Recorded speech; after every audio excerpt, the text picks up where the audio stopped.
Hello everyone, welcome to ओक्योनी। This is Mahesh and आज हम एक ऐसे मेजरिंग डिवाइस के बारे में डिस्कस करने वाले हैं जो measuring device mostly solar power plant में यूज़ किया जाता है। Yes, pyranometer. तो पायरोनोमीटर आपको पता होगा या आपने कहीं पे सुना होगा कि किस तरीके से उसको यूज़ किया जाता है और किसके लिए वो यूज़ किया जाता है। तो पायरोनोमीटर यूज़ किया जाता है वो इरेडियंस को और रेडिएशन को, सोलर के रेडिएशन को मेजर करने के लिए। तो वो सोलर का रेडिएशन में भी ग्लोबल रेडिएशन हो या डिफ्यूज रेडिएशन हो या आपका डायरेक्ट रेडिएशन हो, it is called beam radiation as well. तो ये रेडिएशन को मेजर करने के लिए हमें एक डिवाइस लगता है, जो मेजरिंग डिवाइस होता है इसको पायरोनोमीटर बोलते हैं। तो एक्चुअली मार्केट में एक सोलर इरेडियंस मीटर भी है, बट सोलर इरेडियंस मीटर से अच्छा पायरोनोमीटर होता है। उसका भी मैं थोड़ा सा आपको बताऊंगा कि किस तरीके से उसका एडवांटेज है पायरोनोमीटर का और दी सोलर इरेडियंस मीटर पे। तो क्या होता है पायरोनोमीटर? पहले तो ये समझने की कोशिश करो कि पायरोनोमीटर का मतलब क्या है। पायरानो पायरानो का मतलब होता है कि पाय का मतलब होता है फायर, ये ग्रीक वर्ड है, और आनो का मतलब होता है स्काई। तो ये ग्रीक से आया, तो पायरोनोमीटर इसका हम यूज़ करते हैं। तो pyranometer is a measuring device, जैसे आपको पता है, और वो सोलर के रेडिएशंस को मेजर करता है।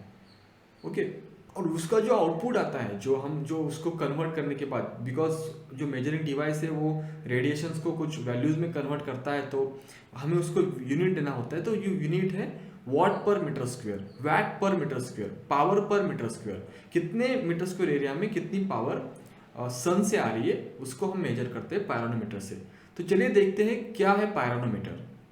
जैसे आप स्लाइड्स पे देख रहे हो कि एक पायरोनोमीटर है वाइट कलर का, जो अभी मेरे पास भी है। आई विल एक्सप्लेन यू कि किस तरीके से उसका कंस्ट्रक्शन है और किस तरीके से उसका यूज किया जाता है। कि पायरोनोमीटर जो यूज किया जाता है वो डायरेक्ट और डिफ्यूज रेडिएशन, मतलब जो स्कैटर रेडिएशन है because of some objects, like cloud आता है कभी कभी। तो क्लाउड की वजह से क्या होता है कि जो रेडिएशंस, जो बीम रेडिएशंस फॉल होती है क्लाउड पे, तो वो स्कैटर्ड हो जाती है। It is called diffuse radiation. तो वो भी हम मेजर कर सकते हैं बाय यूजिंग दी पायरोनोमीटर।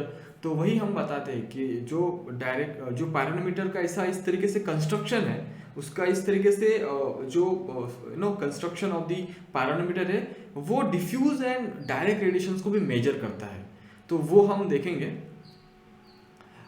उसके पहले आपको ये समझना होता है कि सर ये पायरोनोमीटर जो होता है वो कौन से प्रिंसिपल पे और कौन सी इफेक्ट पे वर्क करता है। तो आपको थर्मोकपल के बारे में पता होगा। थर्मोकपल का मतलब ये होता है कि अगर हम दो डिसिमिलर मटेरियल और मेटल, हम उसका एक जंक्शन बनाते हैं, तो उसको बोलते हैं हम थर्मोकपल, और उसको हीट करते हैं। तो because of the different dissimilar material, जो हम एक तरफ से उसको हीट करते हैं, तो उसकी वजह से क्या होता है कि हॉट एंड कोल्ड जंक्शन होता है। तो हॉट एंड कोल्ड जंक्शन की वजह से ईएमएफ प्रोड्यूस होता है across the junction.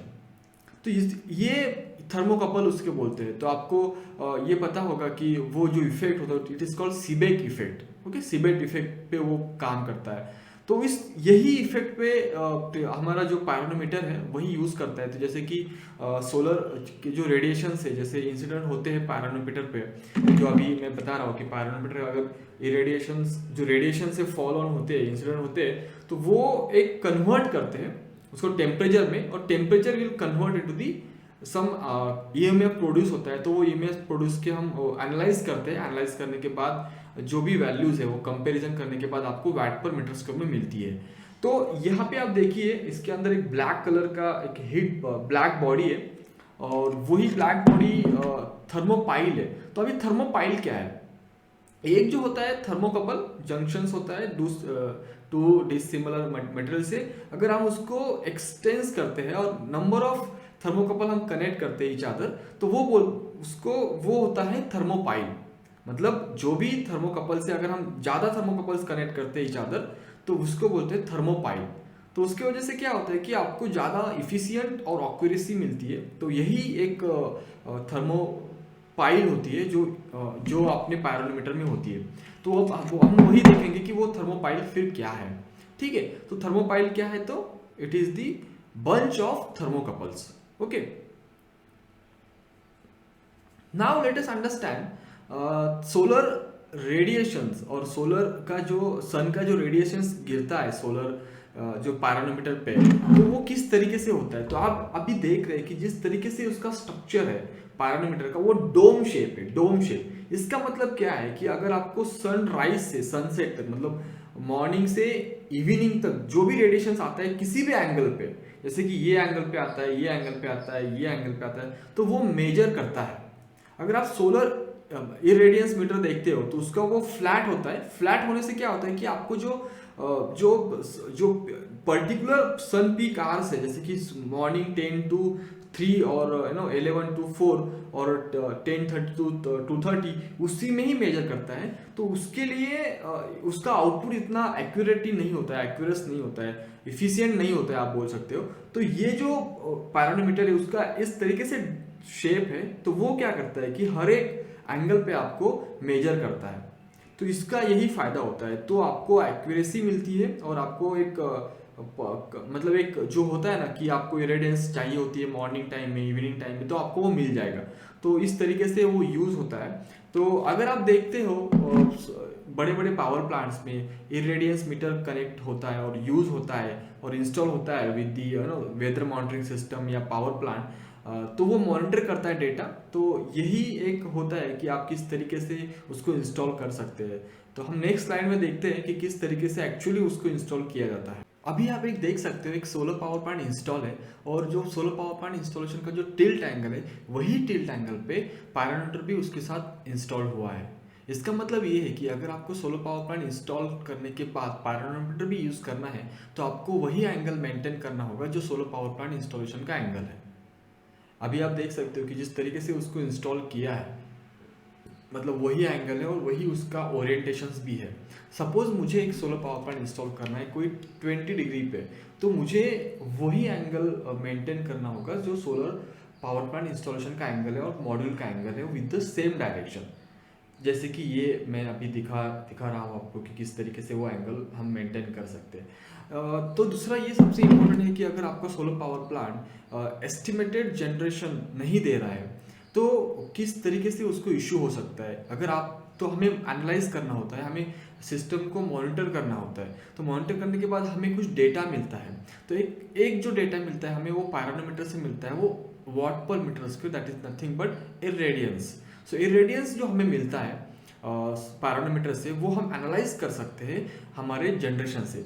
For example, एक सोलर पावर प्लांट इंस्टॉल है और उसका estimation generation suppose 5 watt hour और we can say 5 kilowatt hour per day है, but as per the irradiance, तो हम अगर वो पावर प्लांट जनरेट नहीं कर रहा है उतना, जैसे कि 3 किलोवाट आवर कर रहा है, मतलब 3 यूनिट्स कर रहा है पर डे, तो हम उसको एनालाइज कर सकते हैं डेटा को। और उसके बाद जो भी फॉल्ट ऑकर्स है, जो भी एबनॉर्मल कंडीशंस आई है पावर प्लांट में, जैसे कोई स्ट्रिंग कंबाइनर बॉक्स नहीं चल रहा है या कोई स्ट्रिंग लूज है और डिस्कनेक्टेड हुई है, तो हम उसको as a under the operation maintenance में हम उसको ठीक कर सकते हैं। तो ये तरीके से मतलब हम एनालाइज करने के बाद पावर प्लांट को अगेन मॉनिटर करने के बाद हम उसको मतलब ये कर सकते हैं कि उसको रिवाइज कर सकते हैं, हम बोल सकते हैं।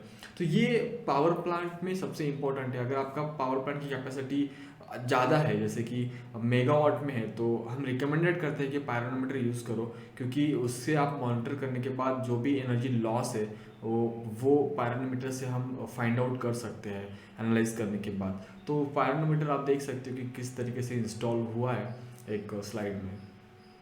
आई hope you understood the pyranometer, what is pyranometer. इसी तरीके से वीडियोस के लिए आप सब्सक्राइब करना ना भूलिए यही चैनल को, वो क्यों नहीं, एंड फॉलो करें हमें फेसबुक पे, लिंक्डइन पे एंड इंस्टाग्राम पे। इस तरीके से रिन्यूएबल सेक्टर्स के बारे में हम वीडियो पोस्ट करते रहते हैं। तो please follow and do subscribe YouTube channel. Thank you so much everyone, thank you.